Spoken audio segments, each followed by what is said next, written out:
Hi, everyone. Welcome. We'll be starting in just a minute as we allow folks to join from the waiting room. And then, as we say, we'll get this show on the road.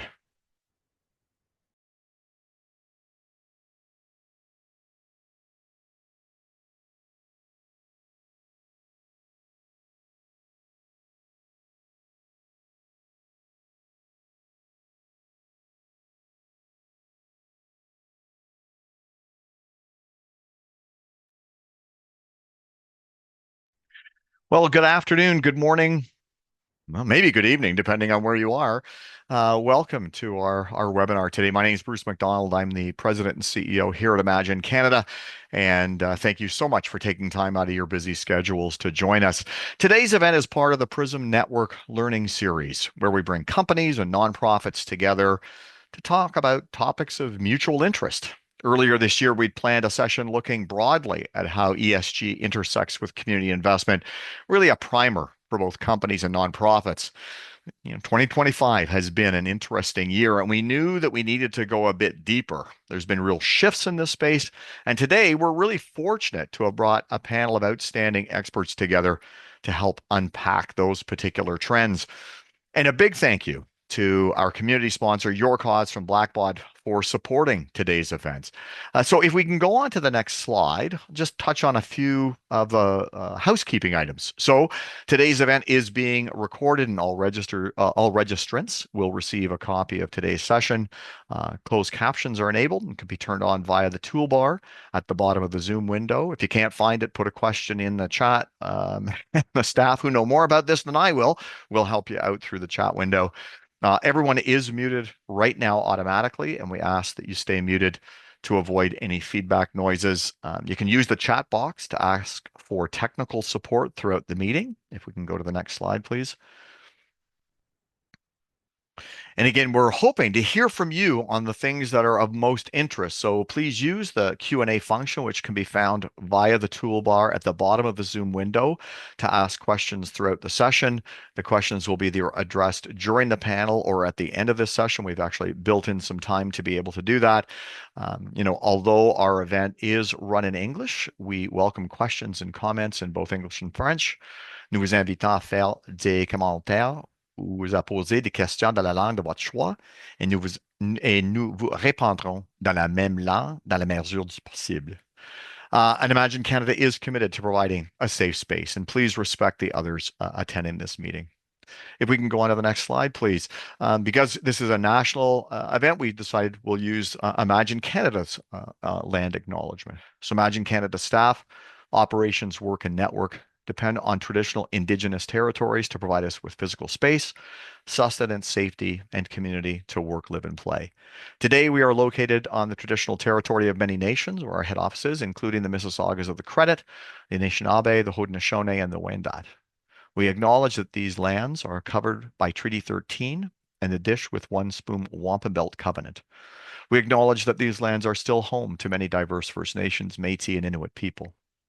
We acknowledge that our ability to live and work on these lands today is a direct benefit of policies of expulsion and assimilation of Indigenous peoples during the time of settlement and Confederation and since. The harms of these policies are many and are still being felt in Indigenous communities today, and we express gratitude towards the Indigenous peoples who have and will continue to steward these lands. We commit to amplifying the voices of Indigenous peoples and working against the everyday forces of white supremacy and colonialism present in the nonprofit sector. And so if we can go on to the agenda slide, just to give you a sense as to what we'll be doing here today. I'll just give you a few remarks from Imagine Canada and about our PRISM network. And Shula Chandra will present some really great information about ESG and community investment to sort of set the table for the conversation. Then we'll invite our panelists in to talk about truths and trends in 2025. And then hopefully we'll get some great questions and comments from you folks. And then we'll be able to turn to our panelists for some responses to your questions. So in terms of if you're new and not totally familiar with Imagine Canada, we are a national registered charity. What we seek to do is improve the operating environment in which social good takes place.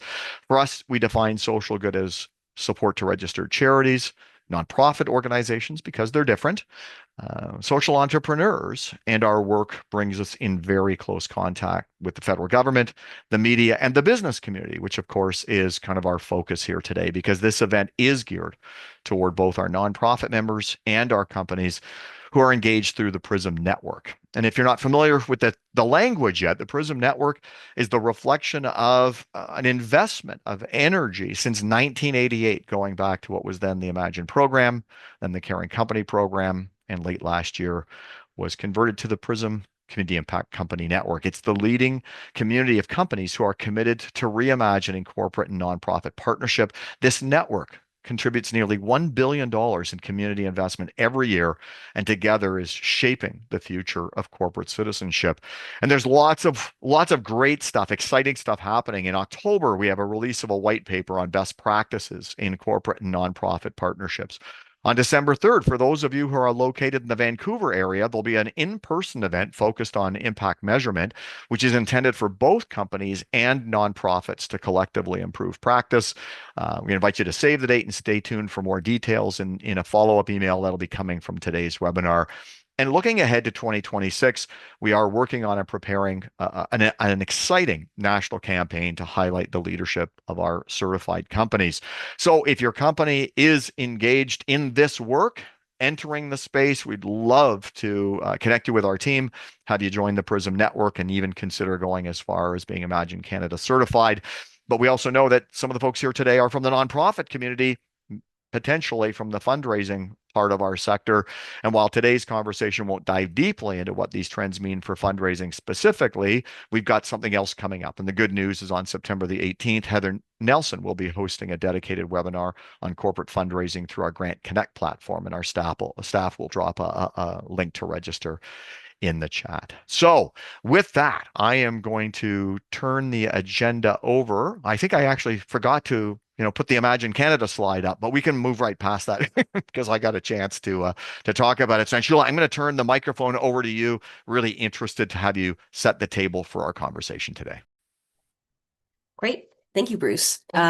Hi, everyone. I'm Anshula. I am the lead course instructor for St. Michael College Social Impact Measurement Certificate. Previous to that, I ran a company called Symmetrica that worked in environmental, social, and governance factors. So today we're actually going to be talking about something that I think is top of mind for everyone.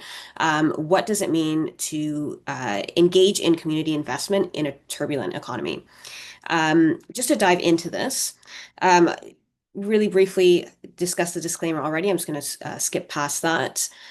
What I'd like to discuss today is, first of all, I'd like to kind of bring forward a thinking framework that we can use when discussing the issues of community investment and environmental, social, and governance, and kind of the intersection between those things. And particularly, just coming from my background of measurement, what does it mean to look at measurements, reporting, sustainability, and how does that actually impact community investment? What is the partnership between those two things? We're also going to look at current market turbulence and partnership impacts. So we're obviously living through unprecedented times, at least in our contemporaneous era. So what does that actually look like when we're engaging in community investment partnerships? I'll briefly go over 5 key consequences for community investment. And then I'm just going to put forward some key principles for people to keep in mind as they move ahead.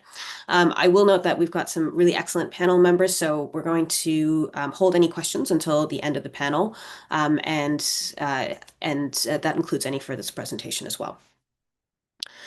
So just really briefly, I want to just kind of talk about the space that we find ourselves in now. So we're facing challenges that are new to many of us, new to I would say, most, if not all of us.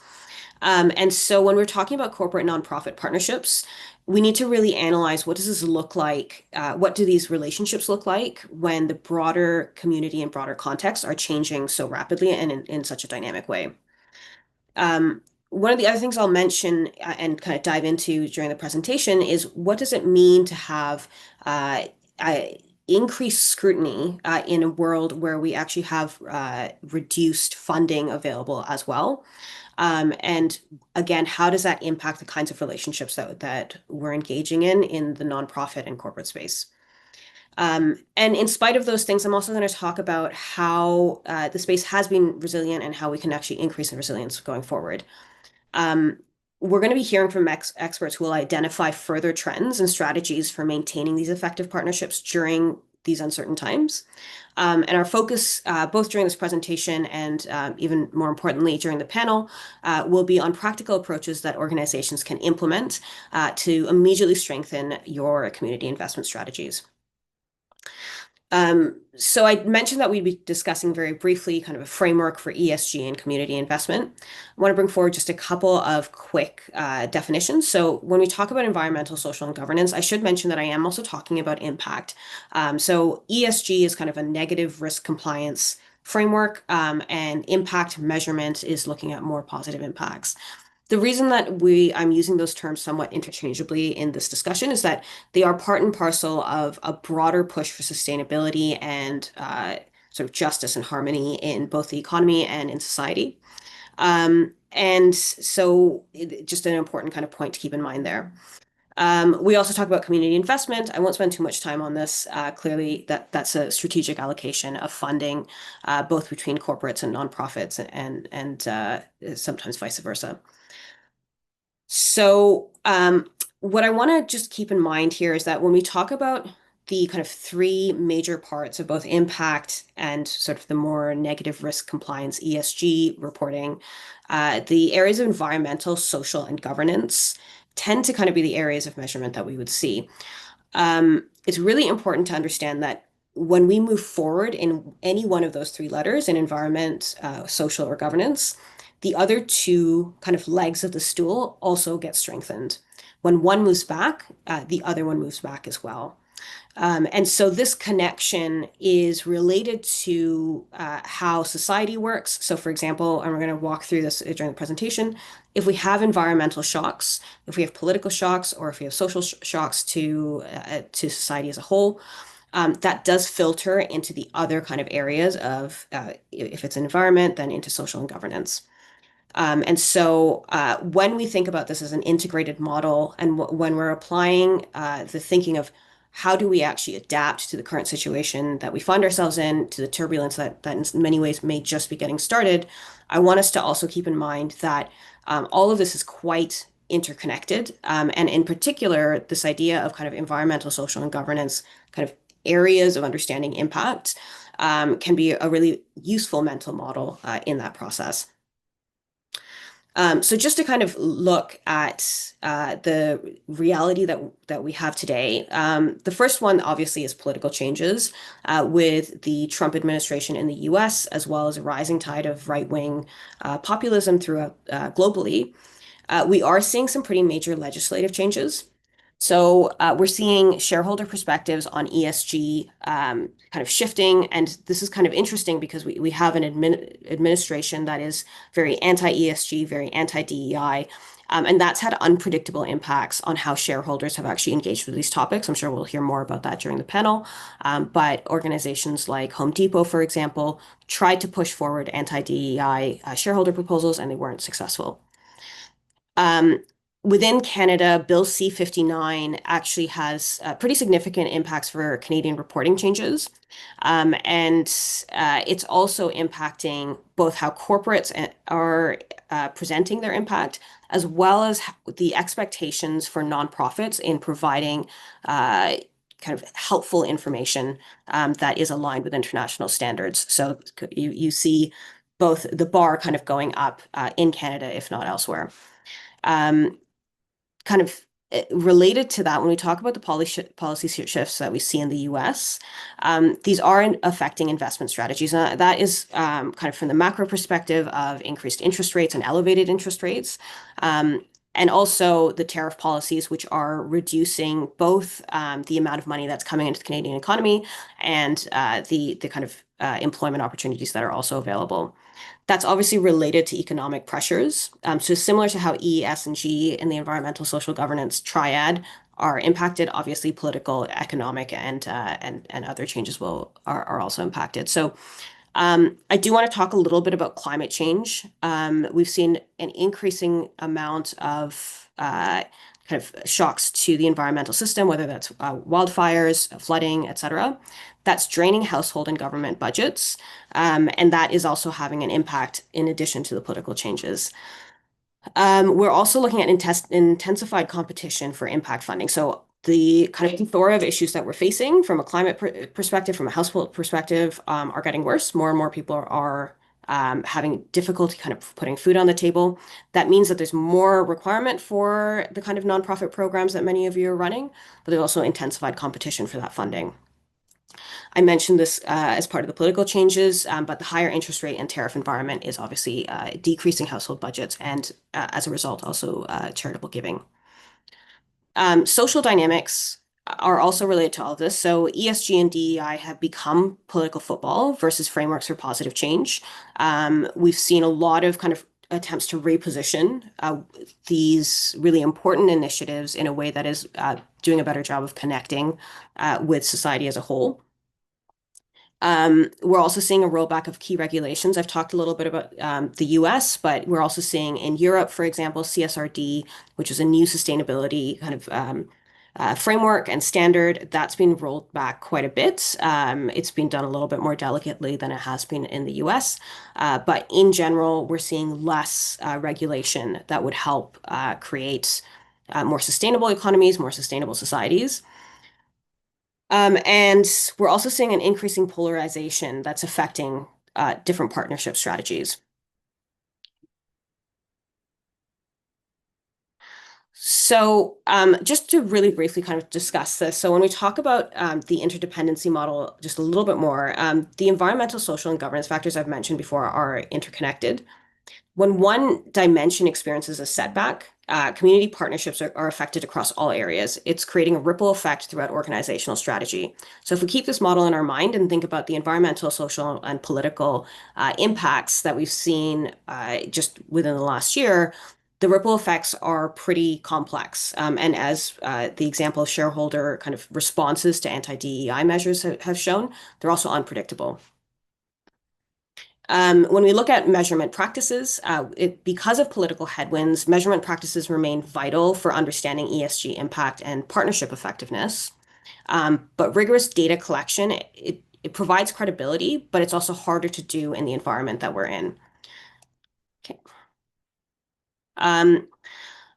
I also want to bring forward this idea of insurance as a catalyst, particularly as we're seeing more and more rollback of social and particularly environmental regulations. When we think of challenges such as climate change, even if the Trump administration or other administrations are not interested in actually acknowledging that this is an issue, there are multiple pressure points, insurance being one of them, that creates new partnership and opportunities. And we will still feel the effects of climate change, even if we don't deal with it. And we'll feel that in the pocketbooks of everyone's household. And again, that will impact charitable giving. Now, that presents both an opportunity as well as many risks, but community investment can be a pretty successful kind of partner in this new world for providing resilience to communities. So strong community partnerships that strengthen organizations across all three ESG pillars can create a kind of sustainable advantage and enhanced stakeholder and partner trust during the turbulent period that we're in now and that is likely to continue. I've talked a little bit about how all of these kind of things are interconnected. I did want to just go through one kind of example. So I've mentioned climate change before. So what we generally would see in this is that, for example, we'll see more extreme weather events. So climate change is going to lead to more frequent and severe weather events, and it's going to create community displacement patterns, increase healthcare costs related to extreme weather, and then result in real social impact. So, for example, resulting in days of lost education, affecting food security indices in vulnerable populations. We've seen all of that play out in real time. And the place that this actually gets impacted by community investment is that now we need to have emergency funding redirected towards resources to deal with these issues. And so as opposed to doing long-term community development, we're all of a sudden switching over to immediate disaster relief. And I think all of us have kind of seen that play out in real time on the ground over the last year. So just a really quick example to start with, where the environment and climate change is going to impact all of the work that we do on a day-to-day basis. And then that is just the beginning of the chain. So I'd mentioned that some of these impacts are unpredictable and they're always far-reaching. So the next thing that happens with an extreme weather event is that we actually have financial asset volatility. So what do I mean by that? Extreme weather events would create pressure on financial assets. People's households, for example, might be destroyed. And that can lead to disruption that can also lead to job loss, as well as an increasing kind of cost to deal with the fallout.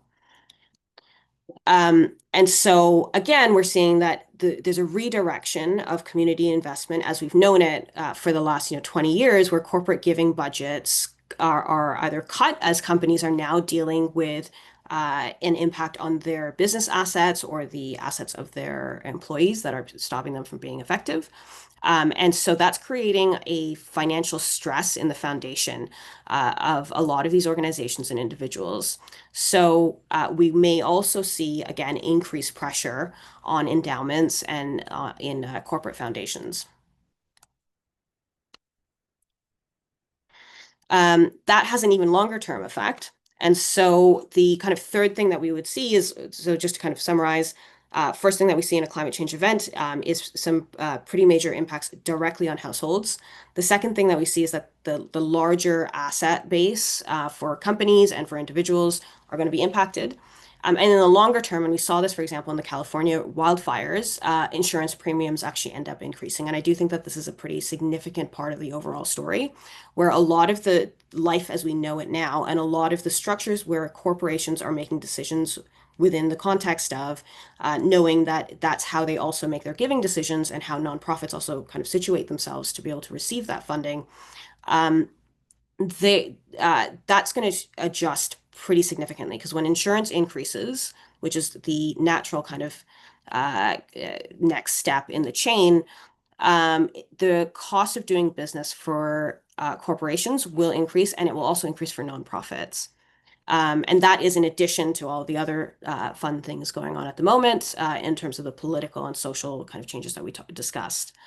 So again, we're seeing even more downward pressure on households' ability to allocate more income, as well as corporations being able to allocate income to community investment.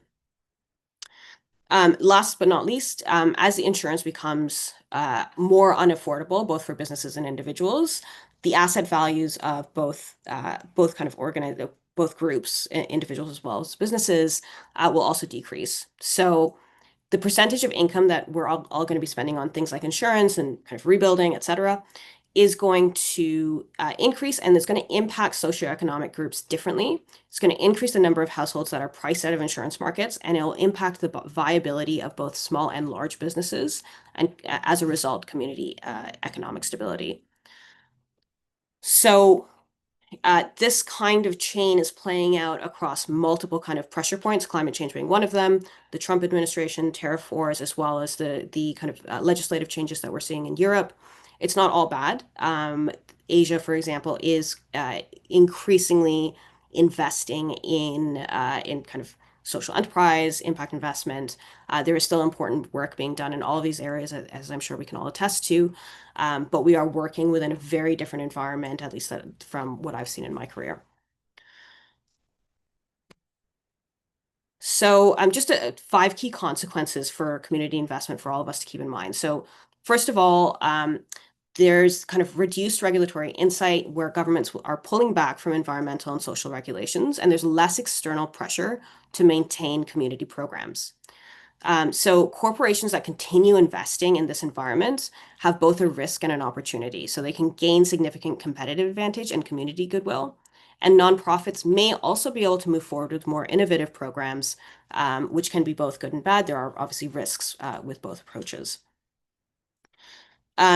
Next is funding disruptions. I've talked about this quite a bit, but traditional funding models are starting to be quite stressed and some are breaking down. Government grants are being cut, foundation endowments are more volatile, and corporate budgets are facing more scrutiny, as is the evidence base that's now required for that kind of funding, partially because of Bill C-59 domestically, but also because of the increase in competition for funds, and that's not just within Canada, but also globally. We are, however, seeing that impact investing and some of these other kind of more newer areas and newer asset classes for community investment are still growing. So impact investment is still growing 21% annually. It's got over 1.5 trillion assets under management. Those are, kind of bright points there. And I've talked about this a little bit already, but in terms of the first two areas of reduced regulatory insight, funding disruptions, we're also going to see increased partner pressure. So for the community organizations that are working on the ground, nonprofits, community partners, you're facing less funding as well as more rigorous impact evidence required. And again, that's because of both Bill C-59 and that increased kind of competition. The other thing that's kind of interesting here is that there are geographic disparities. So as much as the Canadian context has challenges, when we look to the US, they're even more challenged with funding being cut kind of willy-nilly across the government. And then the impact of US aid, for example, has had a huge impact on development finance institutions and their available funding, just sort of as a global asset class. And so that has impacted other regions of the world differently. Um, what this also means is that there's shifting investment priorities. So capital is flowing towards more safe investments during uncertainty. I'm not just talking about community investment here, but just money in general. Um, and unfortunately, the places that are considered kind of safe havens don't actually address the root causes of the instability that we're facing. So there's also an opportunity to be able to show that community investment can, as long as it can demonstrate the clear risk mitigation value, it can actually have a really important part to play here. So the key insight here is that while these consequences create challenges, they also create opportunities for organizations that are willing to adapt their community investment strategies and to partner in new ways, both with new and old partners. And so each challenge requires kind of that specific strategic response, and it's something that organizations on both sides of the aisle, both in terms of community organizations and corporations, will need to come up with responses for. Just kind of keeping an eye on the time, I'll go through this relatively quickly. So when we look at funding disruptions, one thing to kind of look at is obviously traditional funding streams are disrupted, but looking at emerging funding sources, I mentioned impact investing. It's still a very interesting place for funding. That's just something to kind of keep in mind. However, and I'm sure we'll speak more about this during the panel. We do need a new kind of set of approaches for community investment, how to share costs, how to increase the amount of just overall capital that's available, or how to operate when we know that that's not necessarily going to be something that's possible in the short term. In terms of the increasing partner pressure, again, we're dealing with rising public expectations, demand for impact evidence, and then a competitive environment for community investment. And those shifting investment priorities, I mentioned the capital flow redirection. We're seeing that redirection towards impact priorities as investor preferences are evolving. There's also a huge development finance shift from going from just grants to actually debt and equity structures, which obviously dries up a pretty critical kind of lifeblood for the sector. That market uncertainty is also driving investors towards safer assets. And so impact measurement and all of this is kind of an interesting piece because obviously it takes resources to do, but it can be a really important communication and accountability kind of tool for us to figure out where does the money need to go and how do we ensure that everyone can kind of see the impact of that. So just kind of three strategic responses to the turbulence, and these are just kind of thoughts for us as we enter into the panel. Number one, we can reframe community investment as risk mitigation. So as corporations are looking at how do they actually enter into the space and continue to their community investment activities, community organizations and nonprofits can reframe this not just as you're doing good in the community, but you're actually helping to reduce some of the risks that the community is facing, and that will have and impact, hopefully, on overall business stability. Again, impact measurement has an interesting role to play in that. Um, Secondly, aligning partnerships with global capital shifts. And I do think that this is kind of part and parcel of the broader approach that we need to take as a country and as Canadians, but looking not just to the US, but beyond those borders to Europe and to Asia to see if there are other partnerships and community investment opportunities that we can start to grow there. And then also starting to create crisis-ready partnership systems. So we are obviously consistently in crisis. How do we actually start thinking about our partnerships, knowing that crises will continue to come up? That is a longer term approach. And given the kind of turbulence that we're seeing now and may continue for at least the next couple of years, this is an important consideration to take in mind. So just to kind of go into the reframing of the community investment as risk mitigation, just some quick thoughts to keep in mind. Number one, build internal consensus. So understand, kind of working within your organization to say, this is the situation that we're in, and let's reframe how we're going about this discussion. Strengthen partnership documentation. I know this is hard given the current kind of resource constraints, but given the requirements for Bill C-59 and the substantiation requirements that come with it, documentation requirements are going to unfortunately be going up. Look creatively to develop shared measurement where costs can be shared, and then diversify the partnership portfolio, not just within your country, but also outside of it. Four kind of key go forward principles that I would put forward for our discussion is one, to maintain or build commitment to rigorous measurement. Again, Bill C-59 and the overall kind of arches that I've put forward here as narratives. I think that unfortunately you have to do more with less. And one of those things that you have to do more on is rigorous measurement. Number two, connect community investment to value creation. And so there's a couple of ways that this can go forward. But since corporations are also getting squeezed, I think this is an essential area that we need to discuss. Number three, embrace partnership adaptability. Again, become crisis ready and ensure that your partners are aware that this is going to be happening and if possible, have a plan in place on how to deal with various shocks. And then advocate for recognition of ESG and community investment integration. So educate stakeholders about the interconnectedness of your area of work, whether it's in environment, social, or governance factors, and how that would impact other areas. So with that being said, thank you so much for listening in, and I think we're going to get started on the panel. Amazing. This is a treasure trove of information with which to get started. So with that, I'll invite the panelists to turn on their cameras and join us. In addition to Anshula from St. Mike's, we've got Andrew Troop from Your Cause from Blackbaud, Farrah Rooney from Volunteer Canada, and Narinder Dhami from New Power Labs. Just to explain how the panel will go, and maybe at this point, if we could stop sharing the screen, that would be great, so we could see all the panelists. There we go. That's terrific.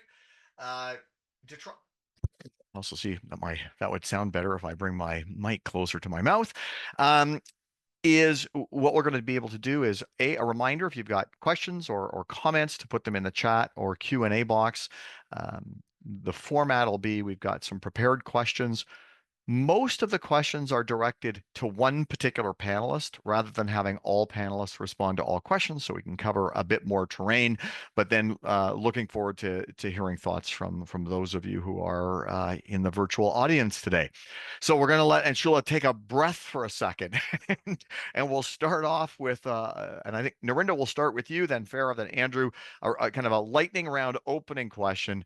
If you had to describe the biggest change in ESG and social impact in 2025 in one sentence, what would that be, and why does it matter for community partnerships? So Narinder, will kick off with you. Absolutely. Great to be here. And thank you for having me and lovely presentation to kick us off. I would say the weakness of the S in ESG is really enabling and creating space for this anti-EDI moment and a pullback of what we're seeing when it comes to commitments toward traditionally underfunded communities. So the missing S and the weakness of that would be my thing to base the chat on today. Terrific. And we'll be able to dig into some of these. Farrah.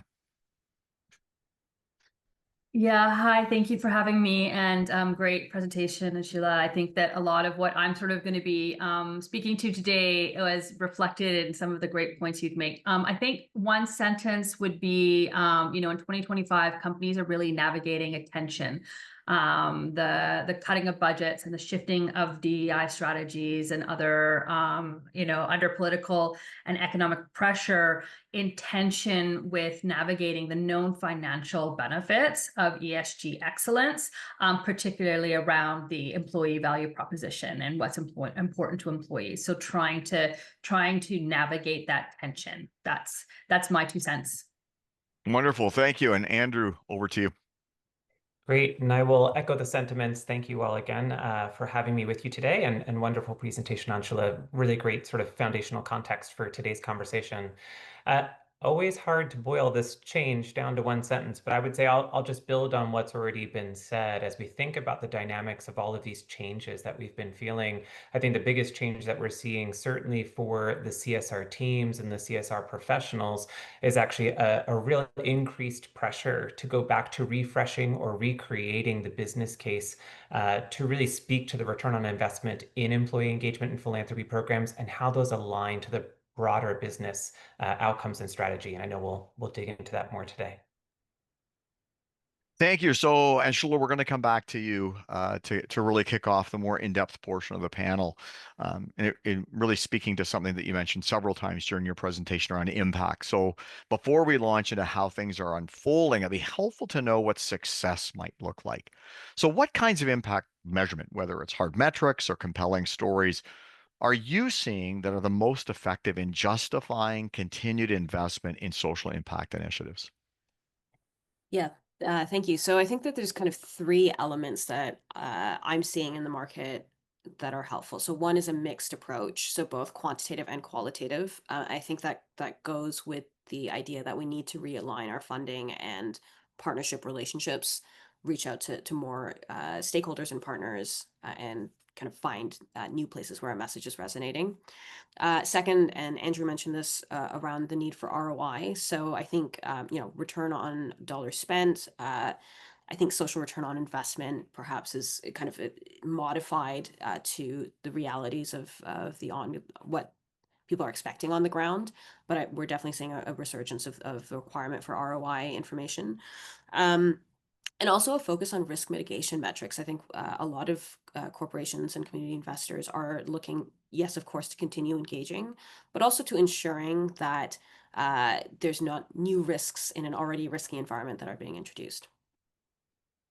Yeah, thank you. Andrew, I'm going to come to you with the next question because it's interesting. In Shula's presentation, she talked about kind of this new reality in turbulent times. And one of the three categories was around economic pressures.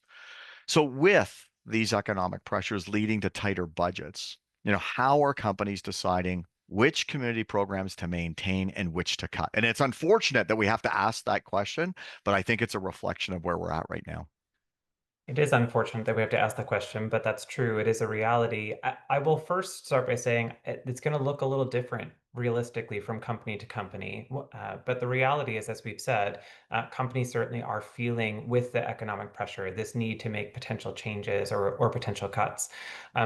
Couple of things I'll call out. One, a little bit earlier this year in Q2 did a survey of CSR practitioners who really spoke to many different elements of their role and their budgets. And one of the things that came out in that particular research that we did with the Association of Corporate Citizenship Professionals was that folks were actually continuing to maintain, or in some cases even have a business case to increase budget around employee engagement initiatives, and in some cases around some of the foundation initiatives. But when it came to grant making or more operational initiatives, that's where folks are continuing to struggle and seeing either a maintaining or a little bit more of a decrease. We're seeing less opportunity for increased budget there. So I would start there. And I'd say it kind of goes back to my earlier comment, but when we think about those economic pressures and when we think about what companies are doing to sort of decide around what are the community programs they'll continue to invest in, it ties back to my comments around business alignment. This is the biggest thing that most CSR teams are having to really go back and look at where does the current community partnerships and the current work we're doing really align to the larger business strategy and goals? And so if I can make, to that point, the ROI business case that continuing to do work with this particular partnership or in this particular program is going to lead to things such as more employee satisfaction, higher employee retention, acquisition of top talent, but also other areas of the business. When I think about, does this potentially open up new markets, new market reach? Does it give us an opportunity to potentially even have a new market that we're starting to introduce a new product in? And by already having established community partnerships, it makes it easier to potentially even enter into that market. So again, if I can take those current programs and tie them back into some of the larger business outcomes, that's really what's sort of driving some of the decision making around whether or not a program can be maintained or continued. Versus if I cannot tie it, obviously, to the business outcomes, that's where a question then becomes, does it make sense for us in this current climate and environment to continue funding that particular program?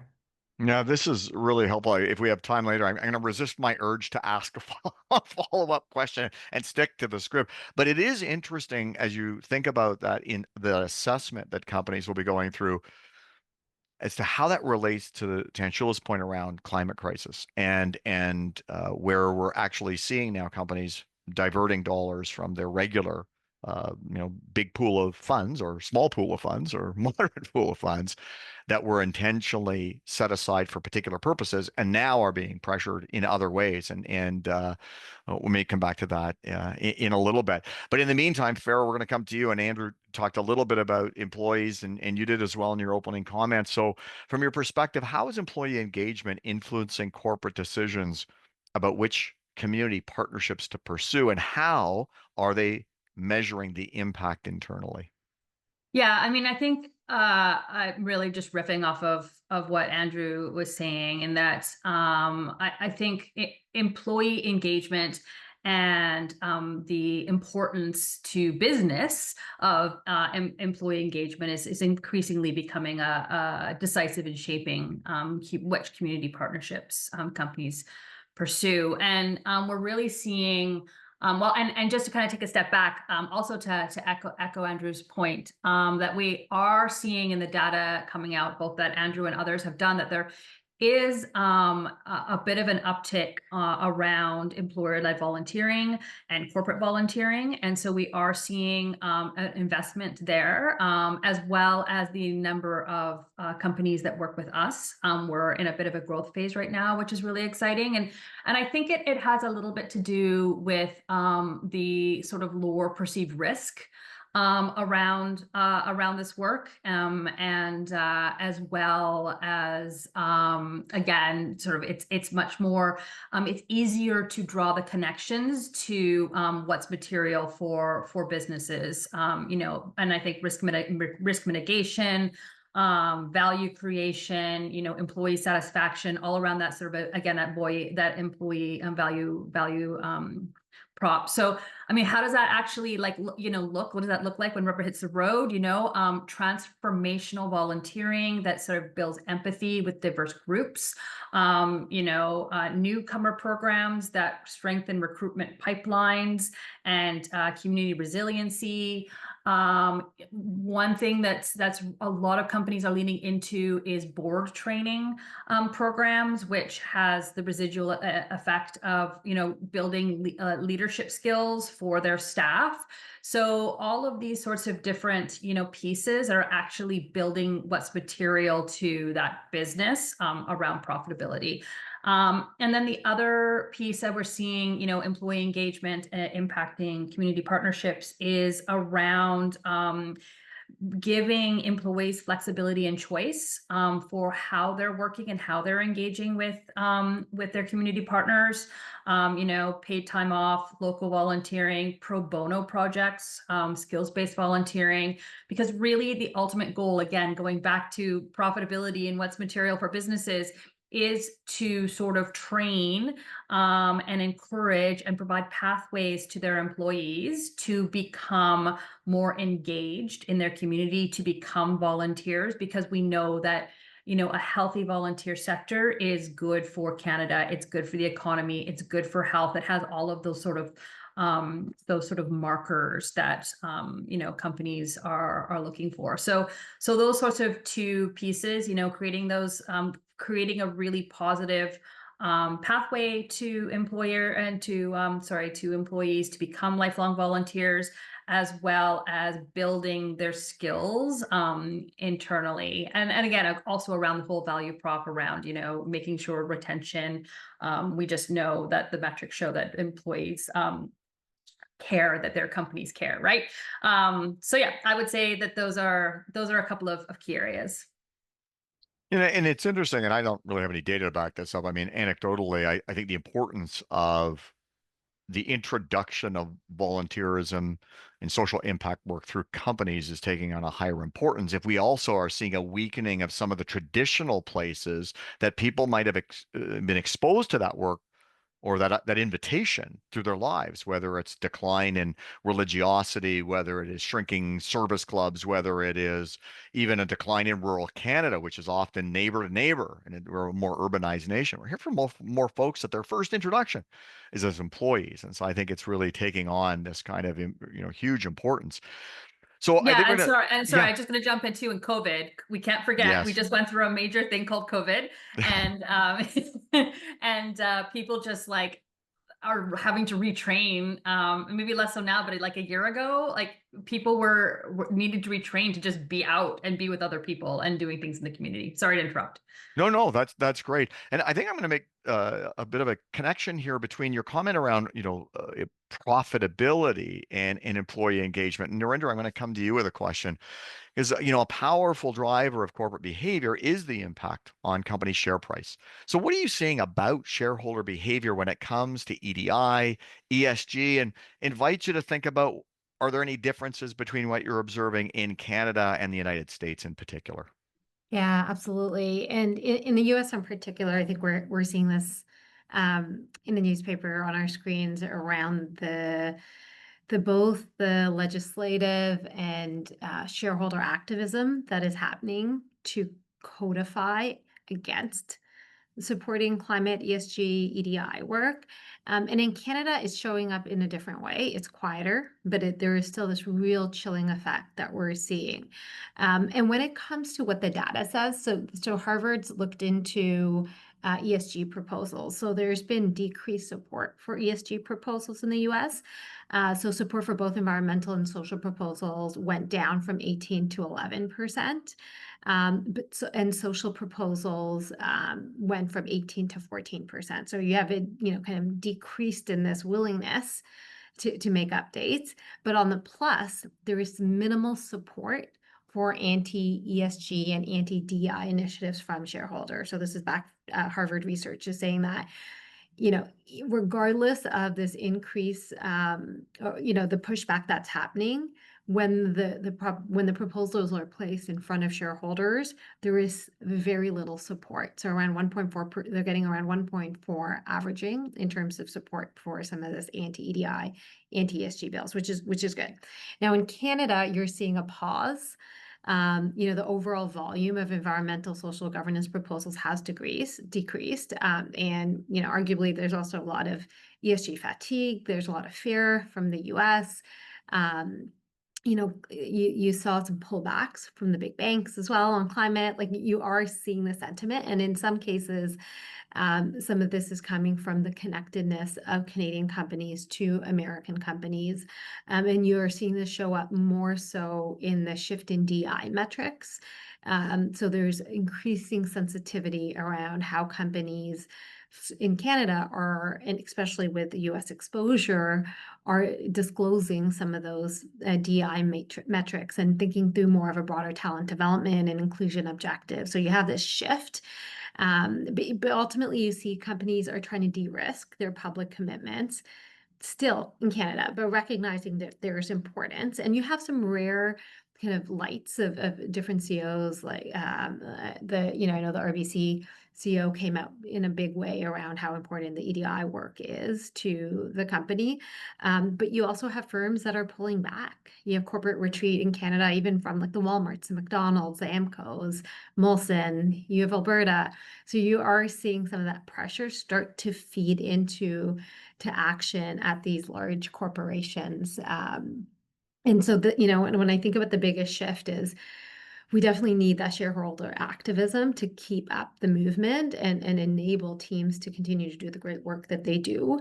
And we need to have examples of Canada starting to shift into what it means to be a Canadian company and what that means and how we show up and how we continue to promote ESG proposals and continue to potentially do things differently from others in this moment of that pullback.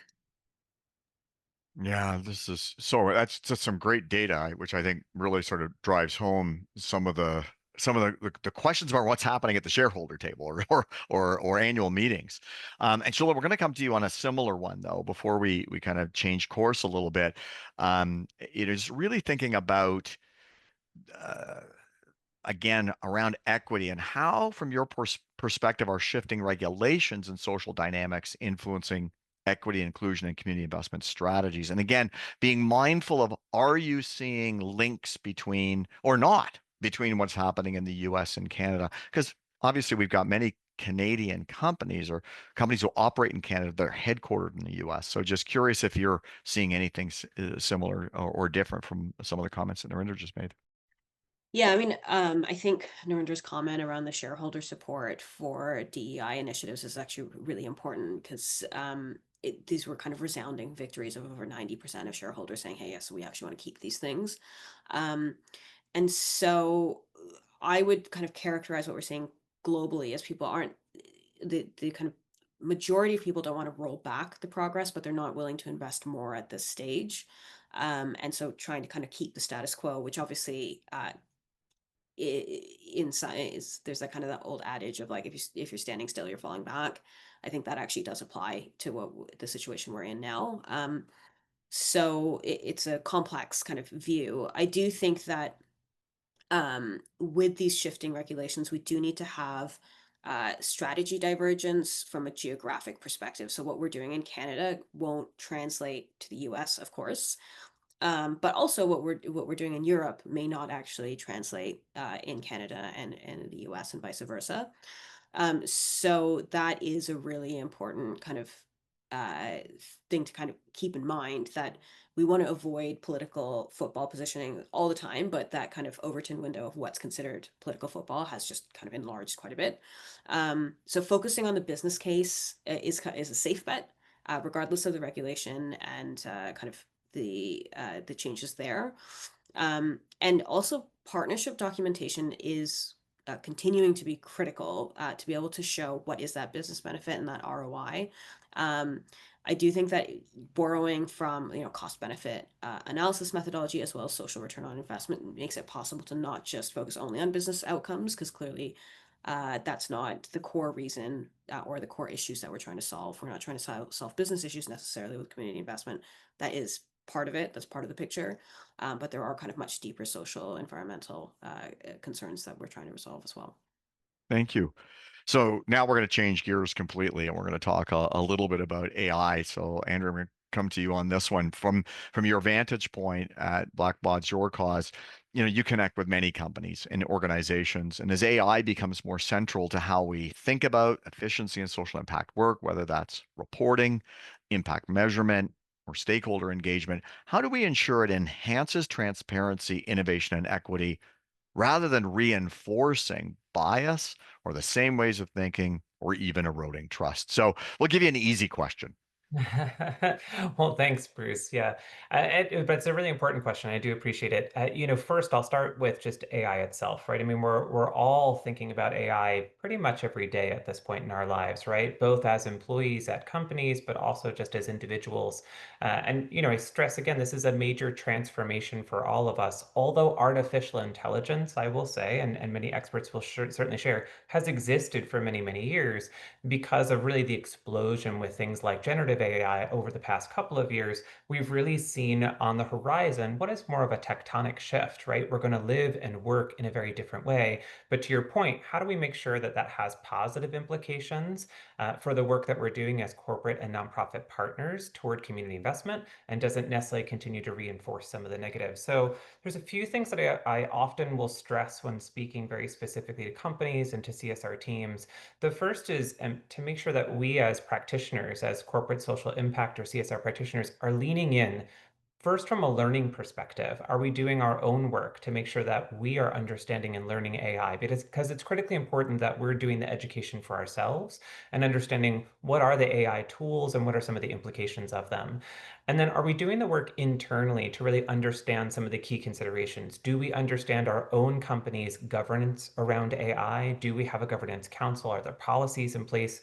Are we familiar with those policies? Do we understand where our company is both rolling out AI tools internally for employees to use and then externally as potential products?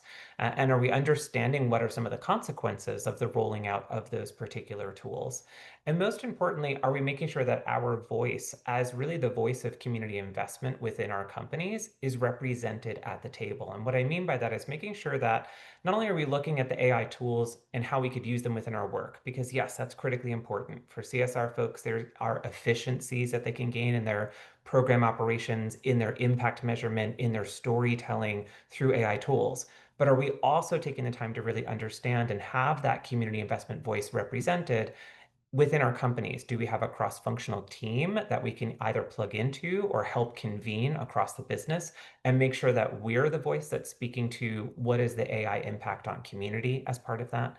Have we thought about what the impact is to our own philanthropic policies? So oftentimes what CSR teams are now doing is going back through some of their philanthropic policies, some of their employee engagement policies, and making sure that they're looking at them from an AI-related lens, again, to make sure that we're not unfortunately continuing on to perpetuate things that might be related to bias and or things that would be negative in consequences with AI. And then are we thinking about AI from an investment perspective when we think about community investment? So for example, have we thought about opportunities to point some of our community investment towards social entrepreneurs, social startups that are focused on AI? Because in some ways, AI has opened up an opportunity for many communities that historically have not had the same opportunities for success and growth and development. And we can potentially help fund that by helping them along their own AI journey and or through education. And that's one of the last things I always stress is, are we looking at as companies and as CSR teams, opportunities to make sure that we're providing education, not only to our internal teams, but to our external partners? Do we understand where our community partners are today on their own education journey as it relates to AI? And are there things that we could be doing to help support that as part of their journey to be educated? So many different elements here. We could talk about it probably for a whole session, but hopefully that's a good start. Yeah, it's an interesting even idea to think about investing in kind of a social way of looking at AI, because it's really such an emergent field. And how are we ensuring that it has this vantage point or lens built right into it? So we've talked in different ways about things that companies can consider doing, or maybe should consider doing. Now let's talk a little bit about what some companies are doing. I'm going to turn to you for this one. Can you provide maybe an example of a corporate nonprofit partnership that's thriving right now? Because it feels a bit doom and gloom, but maybe let's talk It's about one not. that's thriving and what makes it work well, not only in the current climate, but maybe being resilient to withstand some of the changes that we've talked about. Yeah, I mean, I think there is a lot of really exciting work being done, and a lot of companies are really committing and continue to commit to their social impact work. Particularly in certain sectors. Finance, insurance, right, is a big one. I think other sectors are being hit a little bit harder, like retail. Which we all can summarize some of the reasons for. But I think one example of a company and nonprofit partnership that I'm working on in a particular project is a really exciting initiative. I can't say the name because we haven't launched it yet, but it's a Canadian financial institution that's piloting a new model and way of working with the Canadian Red Cross.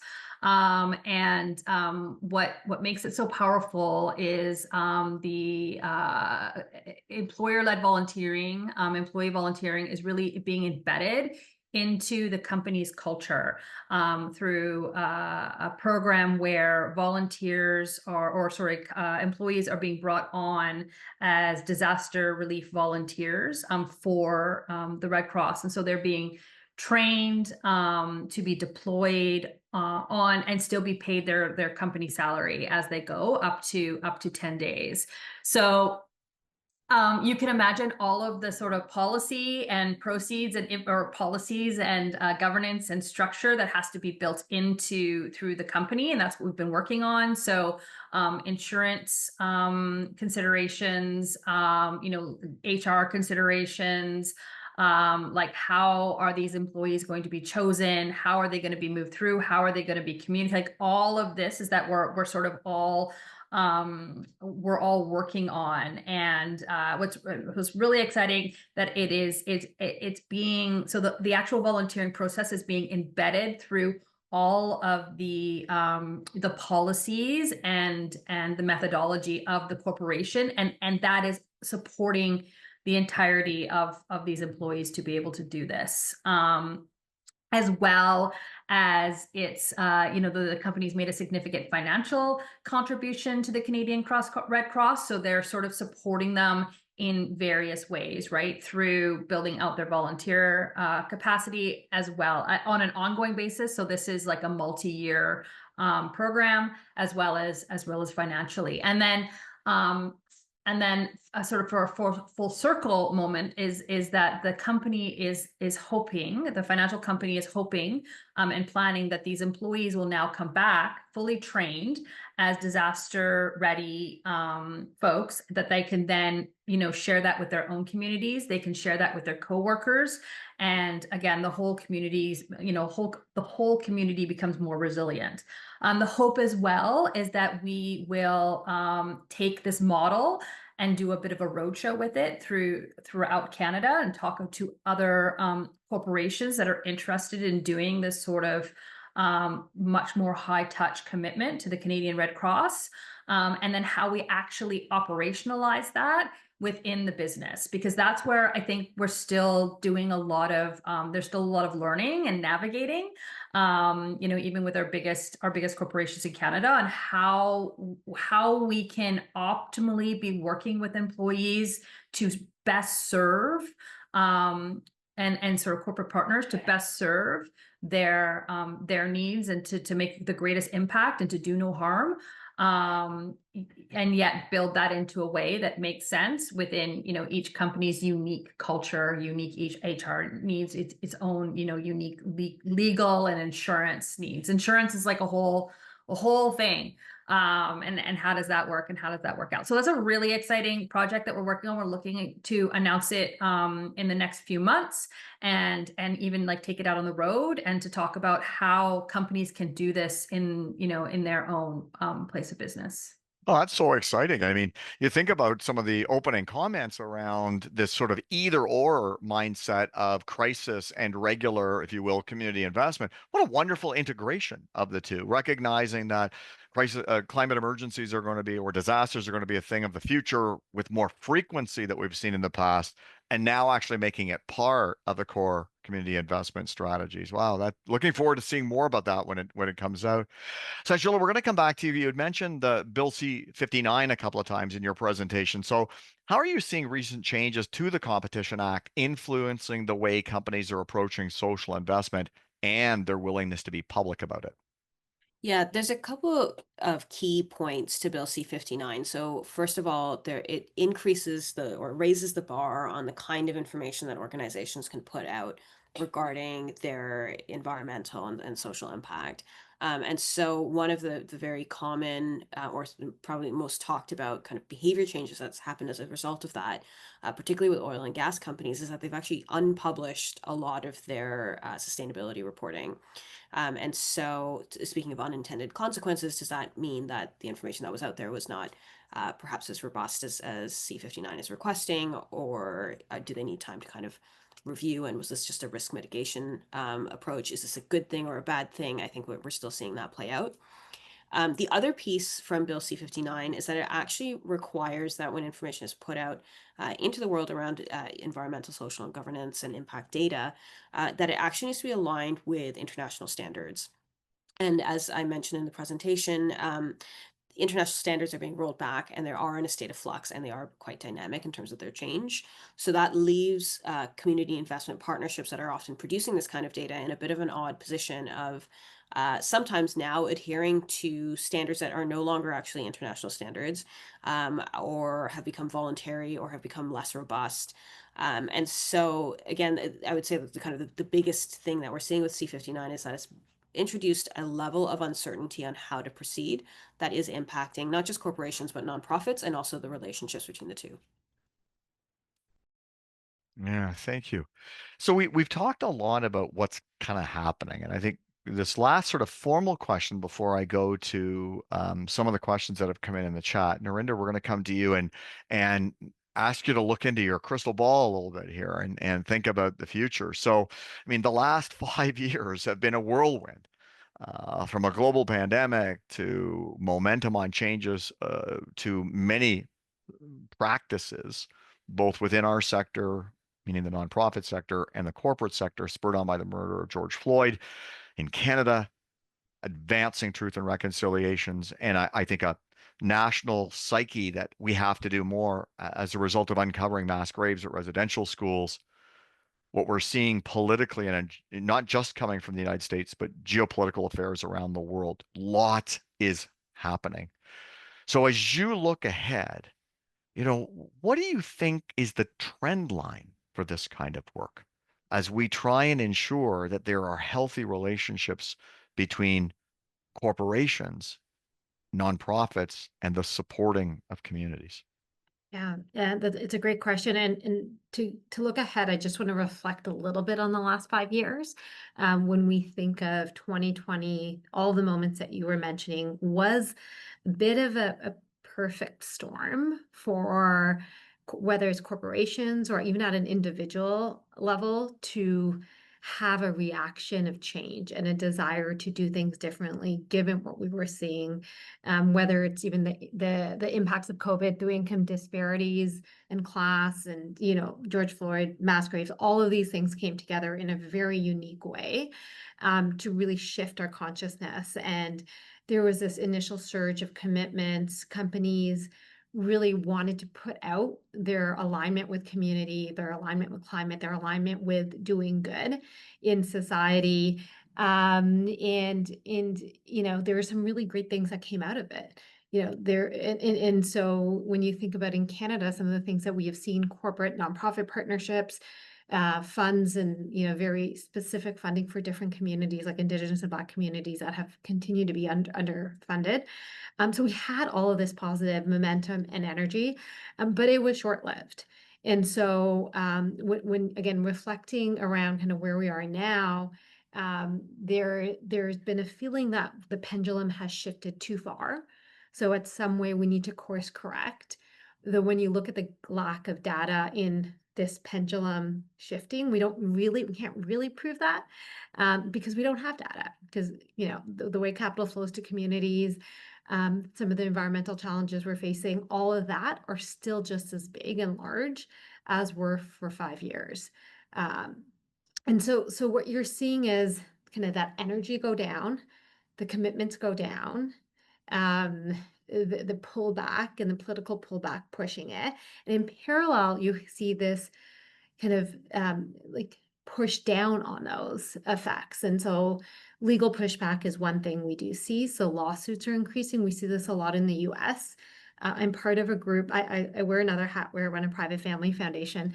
In addition to volunteer running New Power Labs, but in that foundation, we're part of an asset manager, owner association called Freedom Economy that looks at how we navigate in this pushback moment of anti-EDI, anti-ESG, and how we equip ourselves with the legal tools and the other resources. So in Canada, we sometimes think we're immune, but there's a very well-known Canadian charity was sued for an internship program to support Black, Indigenous, and people of color. national charity is being sued and it's in the courts. UBC is being sued to do land acknowledgements in addition to a few other things. So we are seeing kind of that chilling effect push in different ways. You're seeing funding losses with, Pride Toronto. You see corporate pullback. McCarthy's has, stopped doing some of the programming for Black and Indigenous communities. So you are seeing this downward trend line, which is where I think where we're at today, tied up with some of the actions we've been working on for the last 5 years have been fairly fragmented. They have often been time limited. We're thinking about short-term approaches. We're thinking about we're going to add a pillar of funding for the next 3 years to do this. We're going to do a community program for a moment in time. And I think what's changing is one of the things is a recognition of the ability for us to affect change is not going to necessarily come out of this disjointed approach that we've taken in the last 5 years. I think the other thing is changing is as we witness the US and what is happening there is a view of what does set Canada apart and how do we in this moment of projecting where we want to be in 5 years and 10 years start to think about the things that we need in place. And what does that look like in terms of leaning in to real commitments? So more than the performance that might have been part of the last 5 years, but really thinking about embedding into our strategy the things that we think are true, whether those impact the environment or impact equity, diversity, inclusion, underfunded communities. So I think what's interesting is you had this energy and really showed what is possible. And then you had these threads, which kind of came out of it, showing that we had more work to do to create a strong foundation to do this well. And you have this opportunity, if we choose as Canadians and as corporate Canada and the nonprofit sector now, to rebuild the right structure so that this work is more maintained in the future. And what that looks like, at least in my opinion, is that we lean into what it means to embed equity, to support underfunded communities, to support climate work. And we think about things that are bolder. Like I know at New Power Labs, we're looking at how do we mobilize asset owners and asset managers to commit $500 million to underfunded and overlooked leaders and communities across Canada. So let's lean into this as foundations and as corporate foundations and asset owners. And really show what is possible. So I think there's a really interesting moment we're in when we think about this kind of this journey we've been in, where we have a choice. Do we build it in a stronger foundation for the future, or do we continue to try to piecemeal how we impact communities in a deeper, more impactful way? Yeah, thank you. It's interesting. You made me think of the fact that we don't have the third part of the triangle here today. We've got nonprofits and we've got private sector, but we don't have government. And Yeah. as we are also thinking about this moment of time where our fairly new federal government is thinking about Canada's infrastructure, how does that affect many aspects of our sector, and how are we ensuring that social infrastructure is part of this, and so that it's not simply an expression of bridges and roads and pipelines, but it's also ensuring that the services that Canadians need are integrated. So more to come on that. So before we come to the final prepared question, I just want to go to a couple of the ones that have come in, and I'll just read the first question and I'll see who on the panel wants to jump in first.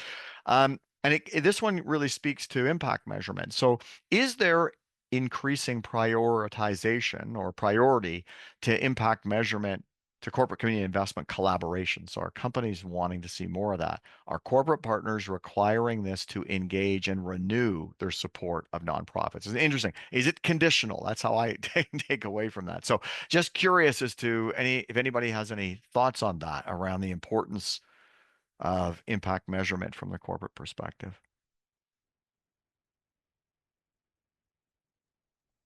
Yeah, I'm happy Andrew, to you chime in. unmuted. I'm like an auctioneer. If I see you unmute, I'm coming to you. I love it. I'm happy to chime in briefly, but I'm sure my fellow panelists will have some incredible thoughts as well. I guess my thought would be this. One, impact measurement, as we all know, is not new, right? So I wouldn't necessarily call it a new requirement or a new condition that corporations are now looking for from their nonprofit partners. I would say it's an ongoing part of the relationship that has existed for many years, right? That ideally through collaborative relationship across the corporation and the nonprofit, there is an understanding of what the impact is and how that impact is being measured. And oftentimes, right, it's our partners on the nonprofit side that are the experts and leaders in telling us and guiding us into what should actually be measured. Being able to surface that data, I would just go back to some of my earlier points, is critically important for your corporate partners that when you remember inside their own four walls of their company are having to again refresh that business case for why they're having the investment within their employee engagement and philanthropy programs. And some of that, as I mentioned, is related to business outcomes. How does this align to things like employee retention, employee satisfaction, to even things related to our revenue? And of course, it's also related to our community impact. And so the more data we can provide back to our corporate partners so that they can tell that story, that's going to be critically important because that helps them continue to make that business case for their own CSR program. So I think that's the important tie. I don't know that I would say that I'm seeing an increased trend in making that conditional. It's probably just an increased trend in your corporate partners feeling the need for that data because they are needing that data to really help support that business case they're making internally. But I'll let others chime in. I do think that there's kind of because of C59, because of the current turbulence that we see, impact measurement is still part of the relationship, but I would say it's less, unfortunately, it's less on the impact and ESG kind of side, and it is a lot more around what is the business case for the particular funder, which I do think is an unfortunate slide backwards, but at the same time, it's not completely abandoned. And I do think that kind of dynamic of, okay, we're not going to be able to move forward right now, but we're going to try and stay where we are at least, is underlying a lot of the corporate nonprofit discussions, at least that I've kind of seen. Yeah. Maybe I'll add one. I think Sure. the one really interesting, you could say, win for community in the last 5 years is a recognition on the burden of reporting and in the way that we may want it to be reported. I know we've done this through our foundation as well, but thinking through the balance of we still need to know if this is working and if it's meeting the things that we want to do and drive, and working with community in a more deeper way to massage out and understand how what they're already doing can fit in. So there's balancing, to Andrew's point, still needing to balance out everything, but I do think there's a more appreciation of the pressures the sector is in this moment. Yeah, I was gonna say that something very similar. And the other piece as well is when I think some of the work that we're doing is also like reframing what does it mean when we say that social impact is good for the business and business case. Like it's not necessarily like a one-to-one, hey, whatever that might look like, but more like looking at it on like the impact on a macro scale, right? Like ensuring that you are like connections to health, right? Like what does it mean to give to, say, a cancer foundation and on the health of the community, and how does that like tie in when you have healthy Canadians to your profitability and to your consumer base? So I think that it's sort of doing some training around in the corporate leadership space to sort of frame when we talk about the importance of ESG, CSR, social impact, or we want to call it, work to the business case. What does that like? What are we actually saying? And what does that look like? And that's so much more than just sort of performative. Anyway. Yeah, and I'm going to come back to you, Farah, to kick off the next question because I think it's going to be right in your wheelhouse. But one of the other observations, and I think it's a positive thing, is I think we are seeing more funders of different kind of categories, including corporations, who understand that they have an interest in understanding the impact of the work, and rather than viewing evaluation as a separate and independent function, are integrating it into, or if they are viewing it separately, are providing investment dollars to ensure that good data is being collected, that methodologies are being structured. So therefore, some kind of assessment that can be done. So we'll just come to the next question, and it relates to employee engagement. And I think the overarching question is this: how do we navigate the demand for increased employee engagement opportunities? And I think this is from a nonprofit person, and our capacity to manage that expectation. So employee engagement can be a make work project for many small organizations, or those where privacy or vulnerability of the clients is paramount. I know I worked for a youth serving organization. It wasn't appropriate to bring corporate folks into that environment without rigorous screening procedures. So often these kinds of programs or the organizations don't have a budget, but they have a strong mandate to implement their outcomes. So, any thoughts? And maybe Farrah, we'll start with you on terms of how to manage this tension between a desire for meaningful and authentic employee engagement programs, but some of the challenges that particularly mid-small sized and small organizations or those with vulnerable populations face. Yeah, I mean, I think there's a few things that come to mind. I mean, I think one is that not all employee or employer-led volunteering has to be group volunteering. I think we see, say, Dollars for Doers programs, right? Which is sort of, there's so many companies out there that are doing this sort of work that puts that gives the flexibility to their employees to decide where they want to volunteer, what is meaningful for them, and how can they best serve their community. And then the company makes space for that and then rewards it through typically a donation for every hour served. So I think a gold standard in company-led volunteering is allowing for that flexibility and just various entry points, right? So absolutely, group volunteering is still a fantastic avenue for that first step into volunteering, or that great engagement where, say, a big thing needs to be done, right? There's lots of great opportunity for that, but when that doesn't make sense, there are other ways for companies to support, again, through flexible opportunities. I mean, even through informal volunteering opportunities, like, what does it look like to be volunteering at or working at a faith-based organization? What does it look like to be, working with sports, like children's sports groups? What does it look like to be helping and supporting your neighbors? I mean, and this is a hot one, but like, what about caregiving, right? Like, where does all of this like come into the swirl in terms of, supporting your employees to participate civically? And then the flip side of that is if nonprofits are interested in hosting groups, it's like any sort of other business, right? Like, there are really great ways that you can do that make sense for you.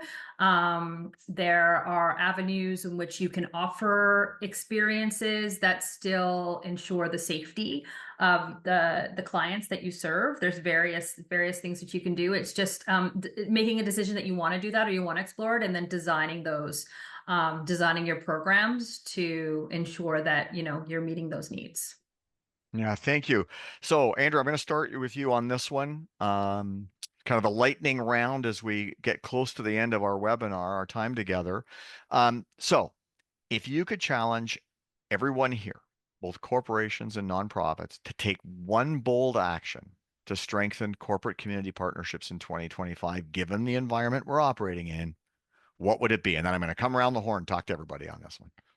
It's such a great question, and it's going to build a little bit on what we were just discussing. But one of the things I've been speaking to many companies about, and I really would love to see this done in a collaborative way across our corporate and nonprofit partnerships, is really looking and taking the time to assess our current programs, assess the current things we're doing in partnership, with what I call inclusive engagement lens, taking the time to actually say, rather than here's the impact that we want to have, or here's the way I want to get employees engaged in volunteering and giving, stepping back for a moment and understanding that there are oftentimes in our programs unintended barriers to participation. They can be physical, they can be psychological, they can be social, they can be attitudinal, and taking the time in partnership with each other to understand, how do we actually overcome some of those barriers so that we can actually get more folks engaged in this community work that is so critically important and ultimately drive that bigger impact that we want to have. I think sometimes we start just so deep into here's the impact we're trying to drive, or here's the engagement I want to see, and we're sort of missing the earlier part, which is there's a reason why some folks are not engaging. Because to Farah's point, not every employee wants to volunteer as a team. For some folks, that's an issue. Not everybody wants to volunteer the same way. Not everybody wants to engage the same way. Not everybody has the same capacity to engage the same way. And so it's about taking that inclusivity lens would be my big push for the year ahead. That's great. And Shula, bold move. What would it be? Um, I had some notes, but actually after listening to everybody else on the panel, I'm kind of it does feel a bit it's great to hear from panelists and to even see the questions, because I think like it's sometimes when we're in the space we think we're sort of alone with this, and I've certainly taken quite a bit away just from listening to the other panelists. So I mean, I think the question needs to be asked, like, are we just moving deck chairs on the Titanic in terms of what we're expecting to be done? Um, we can talk about changing your measurement strategy. We can talk about kind of battening down the hatches and hoping for the best. I do. One of the thoughts that I've kind of had listening to everyone is maybe we need to kind of radically rethink how we're doing these partnerships. Someone had a great question in the Q&A section that said, is there a desire in the corporate sector for more collaboration between businesses? Maybe we need to think much more about shared measurement as a way to create accountability. There are technologies out there that can help do that, kind of centralized ledgers, that you think's crypto, but can actually be used for creating quite a bit more accountability for a lot less cost. Estonia is a really, really good example of where that kind of technology has created that sort of environment. And maybe we need to also just rethink, what we're asking for from government and from each other. I don't know exactly what that looks like, but I do think that the pushes and the pressure points that we're feeling now are not they're not accidental, they're not random, and I think they're actually part of a increasing kind of pressure that we're going to be feeling. Yeah, that's great. Thank you. Narinder, bold move. Yeah, I think in this moment of if it just rising into EDI pressure, I think the boldest step is to lean in and not back down. In how do we think about this as making it uniquely Canadian? So, the Team Canada conversation has died down a bit since the elections, or in the last, I just haven't heard a lot about it. But what does it look like for as Team Canada to step into our role with community in a way that is uniquely Canadian, deeply connected to community, celebrates the rich diversity from gender, ethnicity, sexual orientation, class, regional diversity that exists, and do things differently? I think the quiet caution we're seeing and the retreat is not going to serve us. We're going to be just kind of adjusting on the sides and the edges. In this, and given we haven't moved that far in solving some of the big challenges we're facing in community, and with economic pressure, we're going to see more of that.